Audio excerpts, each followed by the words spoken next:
Hello, আসসালামু আলাইকুম viewers. আপনারা সবাই কেমন আছেন? আশা করি ভালো আছেন। আল্লাহর রহমতে আমি ভালো আছি। তো দোয়া করবেন সবাই ভালো থাকতে পারে। তো চট্টগ্রাম বন্দর একটি বিদেশি কোম্পানির কাছে লিজ দেওয়ার বিষয়ে দেশ এখন উত্তল। বন্দর আমাদের, কিন্তু পরিচালনা করবে বিদেশি কোম্পানি, কারণ বন্দর পরিচালনার মতো যোগ্য লোক আমাদের নেই। ফ্লাইওভার, রাস্তাঘাট, ব্রিজ, মেট্রো রেল, রেলপথ, পরমাণু বিদ্যুৎ, পদ্মা সেতু, গার্মেন্টস সহ বিভিন্ন সেক্টরে বিদেশিরা কাজ করছে আমাদের দেশে, কারণ এসব ক্ষেত্রে আমাদের যোগ্য লোক নেই। চিকিৎসার ক্ষেত্রে আমাদের স্বনির্ভর না। বাংলাদেশের অনেক বিদেশি ডাক্তার নিয়মিত রোগী দেখার জন্য আসেন, আর হাজার হাজার মানুষ চিকিৎসার জন্য ভারত, থাইল্যান্ড, সিঙ্গাপুর ইত্যাদি দেশে গমন করেন।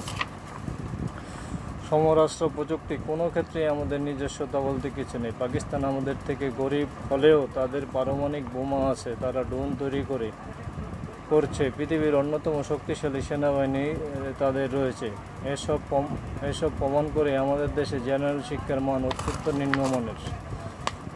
এরা শিক্ষার মান নিয়ে চিন্তিত না, ওরা চিন্তিত চেতনা নিয়ে। কোনো ছাত্রী যদি হিজাব পরে, বোরকা পরে, মেকআপ পরে, তাহলে দেখবেন ওদের চেতনাদ্বন্দ্ব দাঁড়িয়ে যাবে।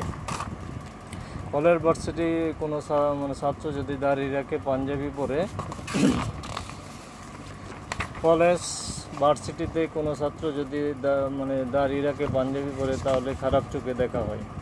আমরা মনে করি স্কুল, কলেজ ও ভার্সিটিতে পড়তে হলে প্যান্ট, শার্ট, টাই পরতে হবে, কোনো কোট গায়ে দিতে হবে, দাড়ি কমাতে হবে। এগুলোর সাথে শিক্ষার কোনো সম্পর্ক নেই। আপনি দাড়ি কাটলেই গণিত ভালো বুঝবেন, আইটি ভালো বুঝবেন, ব্যাপারটা এমন না। কিন্তু ইংরেজদের রেখে যাওয়া গোলামির জিঞ্জির থেকে এখনও বের হতে পারিনি আমরা। চিন্তা ও কাজের কর্ম সর্বত্র গোলামি। আপনি একটা স্কুল বা কলেজে কিংবা ইউনিভার্সিটিতে করলেন, সেখানে নিয়ম করলেন ছেলেরা দাড়ি কাটতে পারবে না, মেয়েরা বোরকা পরে আসবে, তাহলে দেখবেন হই রই পরে যাবে, মোল্লা জঙ্গি ট্যাগ দেওয়া হবে। তালিবানরা পায়জামা ও পাঞ্জাবি ও পাগড়ি পরে আমেরিকার মতো পরাশক্তির বিরুদ্ধে যুগের পর যুগ লড়াই করেছে এবং দেশ পরিচালনা করেছে। আমাদের সেনাবাহিনী কি তালিবানদের বাহিনীর মতো শক্তিশালী? দেখুন, পড়ালেখা, গবেষণা, উন্নতি, অগ্রগতি এগুলো পোশাকের সাথে সম্পৃক্ত না। এগুলো সম্পৃক্ত মানসিকতা, সাহস, উদ্দীপনা ও দেশপ্রেম ও সততার সাথে।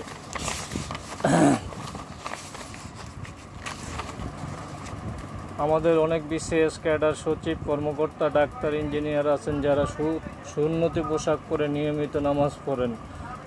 তাদের পোশাক ও দিনদারিত্ব উন্নতির পথে বাধা হচ্ছে না। সার্বিক দৃষ্টিকোণ থেকে আমাদের জেনারেল লাইনের পড়াশোনার চেয়ে দিনী লাইনের পড়াশোনা মান মোটামুটি ভালো। দিনী লাইনের পড়াশোনা সরকার তো কোনো সহযোগিতা করে না, কিন্তু জেনারেল লাইনের সকল খরচ সরকার বহন করে। তো আশা করি সরকার দিনী লাইনের বিষয়ে দৃষ্টি দিবেন, তো লেখাপড়ার মান উন্নয়নের জন্য সহযোগিতা করবেন। আসসালামু আলাইকুম ওয়া রাহমাতুল্লাহি ওয়া বারাকাতুহু।